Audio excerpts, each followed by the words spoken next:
आज ओल्या नारळाची करंजी।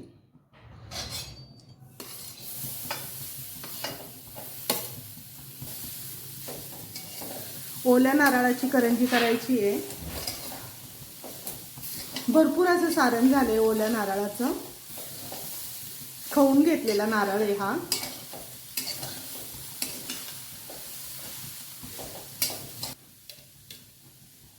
याच्यात घालते थोडंसं तूप।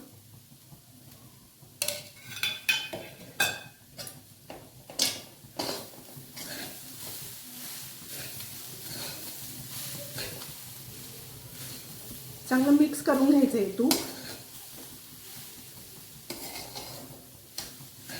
सारखं मिक्स करीत राहायचं याला। याचं थोडंसं पाणी गेलं पाहिजे जरा।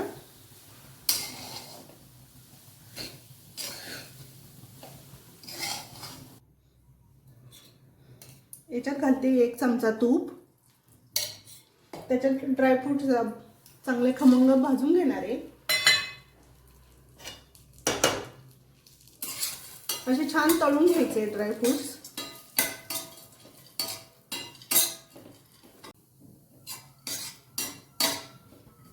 ड्रायफ्रूट चांगले भाजून झालेत आपले आता। याच्यात घालते 2 वाट्या रवा। याला खमंग असं भाजून घेणार आहे। तूप टाकून चांगलं भाजायचं याला।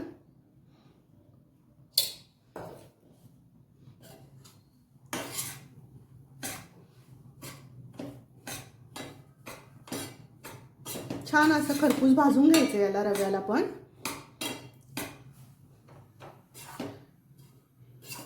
स्लो गॅसवरती भाजायचे जरा। रवा आपला चांगला भाजलाय आता आपण काढून घेऊया रव्याला। बाजूला काढून घ्यायचा आहे रवा। बाजूला ठेवते मी रवा आता। आणि ही दुसरी कढई होती ही इकडे ठेवते पुन्हा। याच्यात ड्रायफ्रूट्स टाकून घेतले। याच्यात आपण आता रवा टाकून घेऊया।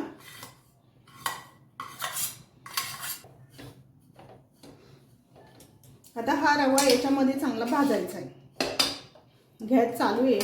आता हा रवा चांगला खरपूस भाजायचा आहे। याच्यात पुन्हा थोडंसं रवा याच्यामध्ये खोबऱ्यामध्ये भाजायचं आहे चांगलं। नारळाच्या चवमध्ये म्हणजे याचं पाणी कमी होईल। खोबऱ्याचं पाणी कमी होईल। असं परतून घ्यायचं आहे चांगलं याला। छान असं परतायचं याला। जास्त झाल्यामुळे मी कढई चेंज केली आहे। रव्यामुळे याला ड्रायपणा येईल चांगला। असं सुटसुटीत सारण होईल जरा थोडंसं। याचं पाणी निघून जाईल। खोबऱ्याचं पाणी जरा थोडंसं ओलसरपणा निघून जाईल रव्यामुळे। म्हणून याच्यात परतायचं चांगलं। आणि करंजी पण थोडीशी जास्त दिवस टिकते मग। आणि करंजी लूज पडत नाही। जास्त ओलसर सारण राहिलं तर करंजी लूज पडते। आपल्याला करंजीसाठीच खसखस भाजून घ्यायची आहे। आपलं सारण चांगलं परतून झालं आता आपण याला थंड व्हायला ठेवू आणि साखर घालूया नंतर। गरम गरम याच्यात नाही घालायची। थोडंसं थंड होऊन देऊया आणि मग साखर घालूया याला। गॅस बंद करतेय।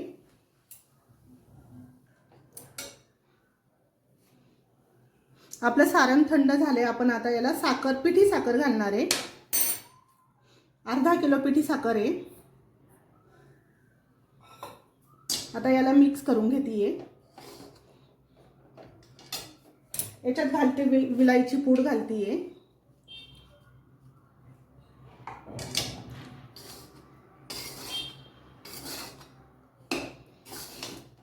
चांगलं मिक्स करून घ्यायचे सारण।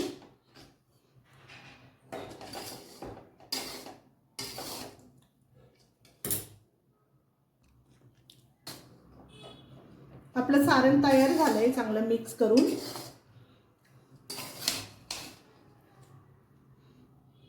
हे पहा आपलं सारण चांगलं झालेलं आहे।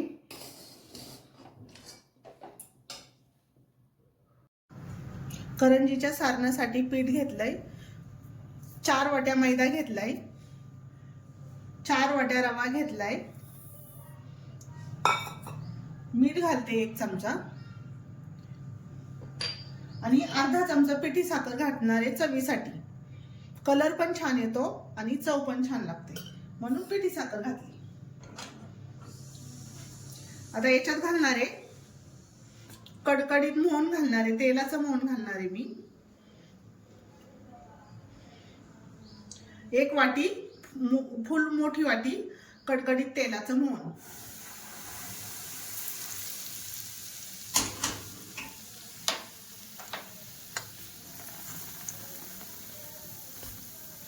चांगलं मिक्स करायचं. हे हाताने मिक्स करायचं नाही, आधी चमच्याने मिक्स करून घ्यायचं.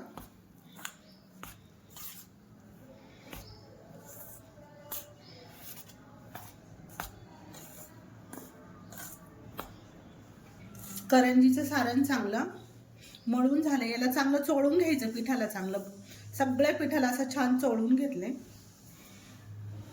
आता पाण्याने मळून घेऊया पीठ. थोडं थोडं पाणी घालून मळून घ्यायचंय.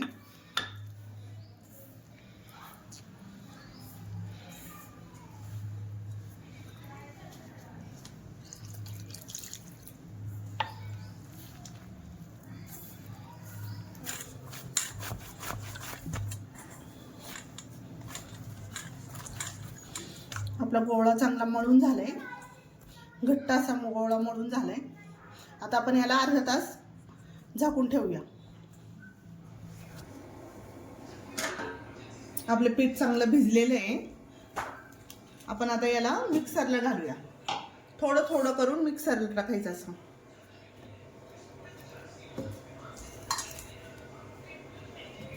मिक्सरला थोडंसं फिरवून घ्यायचं. पल्स मोडवर फिरून घेऊया आपण याला. आता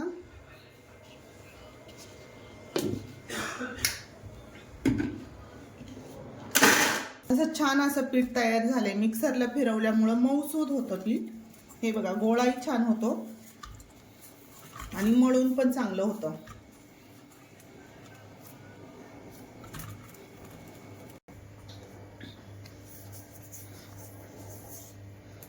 गोळा चांगला तयार करून घ्यायचा असा.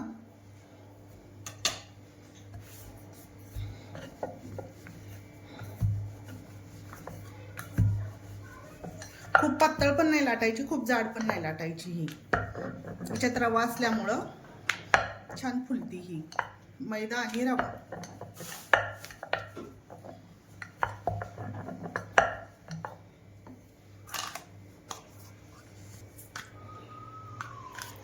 याला अशा दुधानी कडा बंद करून घ्यायच्या, अशा ओलसर करून घ्यायच्या आणि मग बंद करायचं. याच्यात घालूया सारण, ओल्या नारळाचं सारण.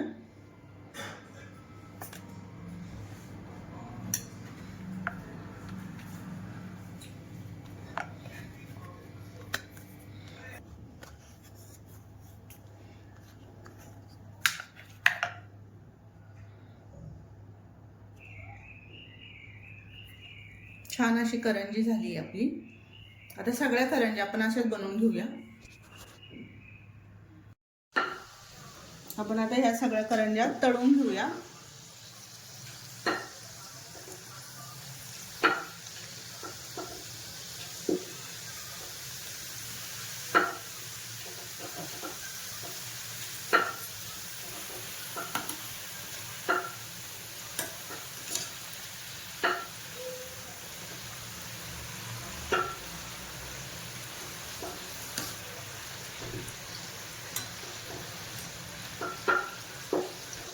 आपल्या करंज्या चांगल्या तळून झाल्यात. आपण आता काढून घेऊया.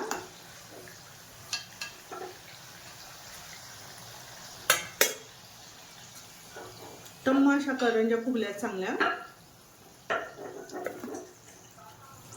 अजिबात कसल्याही प्रकारे तेल धरलेलं नाहीये.